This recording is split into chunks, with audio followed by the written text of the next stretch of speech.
A marriage is a relationship of extraordinary care. It's not a decision, it is a feeling.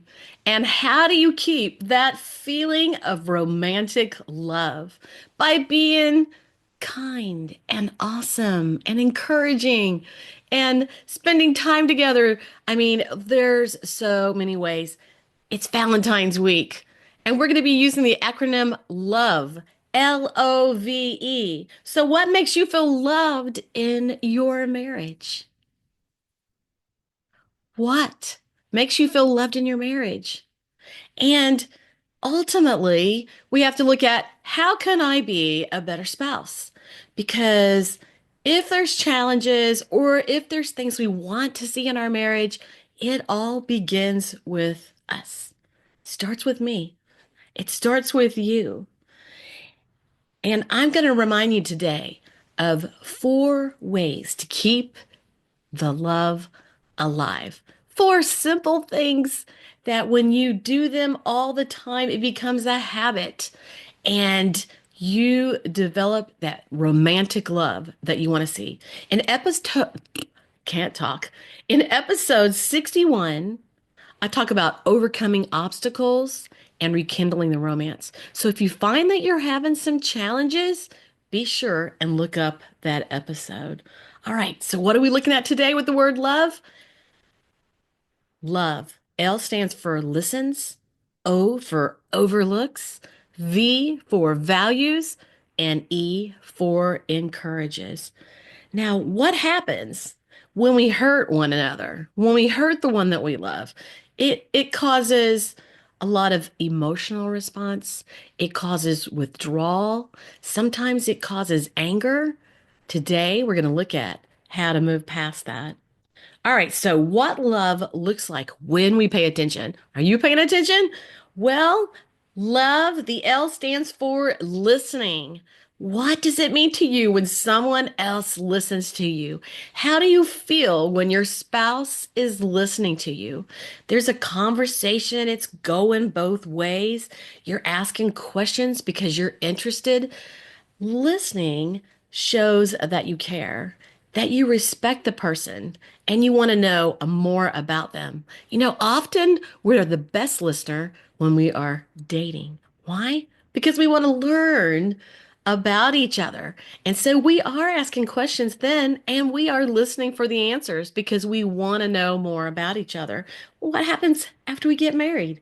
It's all the more important as you are building a life together to listen to what your spouse wants from you, needs from you, what your spouse wants in life, what are their goals, listening and being present, putting down the phones, turn off the TV, stop doing 2 things, and look at your spouse eye to eye. The next one is O for overlooking. Overlooking those minor offenses, those little things that get under your skin, and you want to figure out a way to let them slide. Like, don't sweat the small stuff.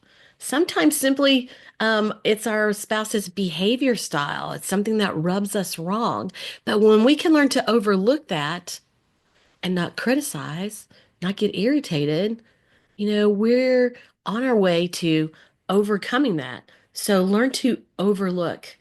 And ultimately, you got to have forgiveness, for those things they do. Maybe they throw their clothes in the floor, they don't clean up their dishes, or, oh, I was about to say, or they're not listening to you. Yeah. Sometimes we have to overlook those things, don't sweat the small things, and move on. V is for valuing each other. I want you to think about something right now that makes you appreciate your spouse. What do you appreciate most? What do they do well? Recognize the things that they help with around the house. So often we pay attention to the things that they're not doing, but what you give attention to grows. What you give attention to grows. In episode 69 through 73, I share with you the chemistry of lasting love. Starts with 69. Go back and grab that if you didn't see it or you didn't hear it, because the chemistry of lasting love, it's figuring out what our spouse needs from us in order to feel valued and genuinely give compliments. I mean, everybody likes that. Even if they act like they don't care to be complimented, they're all humble or whatever, they do. They like to know that you appreciate them and value the things that they do. And then the last one is E for encouragement. Do you like to receive encouragement? I know I sure do. Sometimes I can be having a really rough day, and a lot of times it's I'm coming down on myself. I don't tend to come down on the people around me. I come down on myself. And whenever I receive encouragement from my spouse, might be a loving hug or how did your day go? Or honey, I know that you can do it, on whatever it is I'm doing. Encouragement speaks life into me. Everyone needs encouragement. We want to be our spouse's biggest cheerleader. Whether you're male or you're female, do you want another male or female being your spouse's biggest cheerleader? They're the person they go to for consolement. They're the person they go to for advice to figure things out. You want to be your spouse's biggest cheerleader. All right, so speaking life into the one that we love. The four pillars of love, LOVE. Listen to your spouse and cultivate that close-knit relationship that you want. Overlook those silly old things that don't really matter. Don't sweat the small stuff. Value your partner, value your spouse through actions and words that show you respect them and value them. Encourage your spouse. You want to be their biggest cheerleader. You want to only be speaking into them positive thoughts, positive expectations. Now, practical steps to show your spouse that you love them are simple. There's simple things like having a cup of coffee together, sitting down to eat dinner.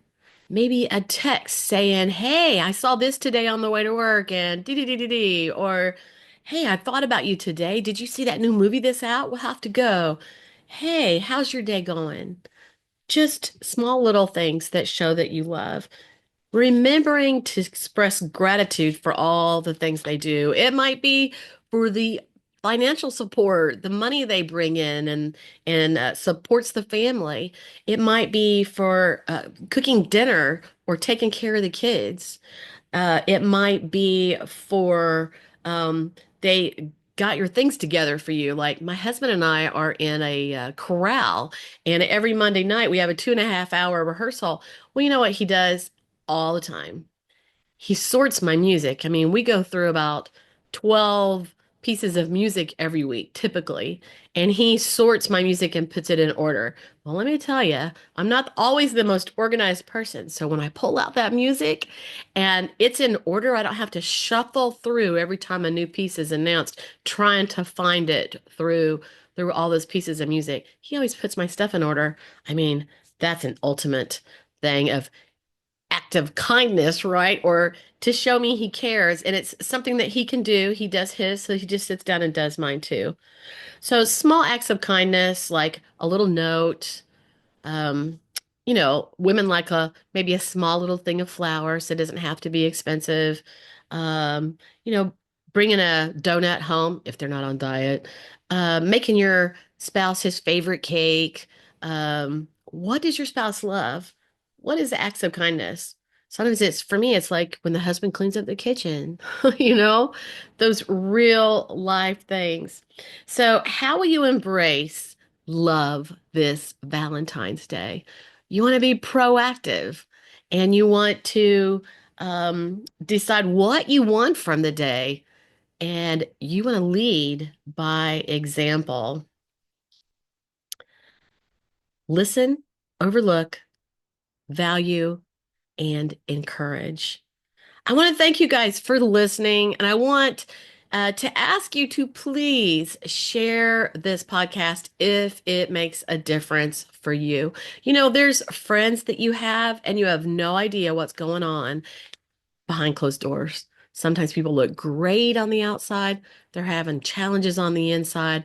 And often we don't take time to figure out what can I do to make this better? And we just keep putting the fire out instead of making a plan to keep that fire from burning in that way.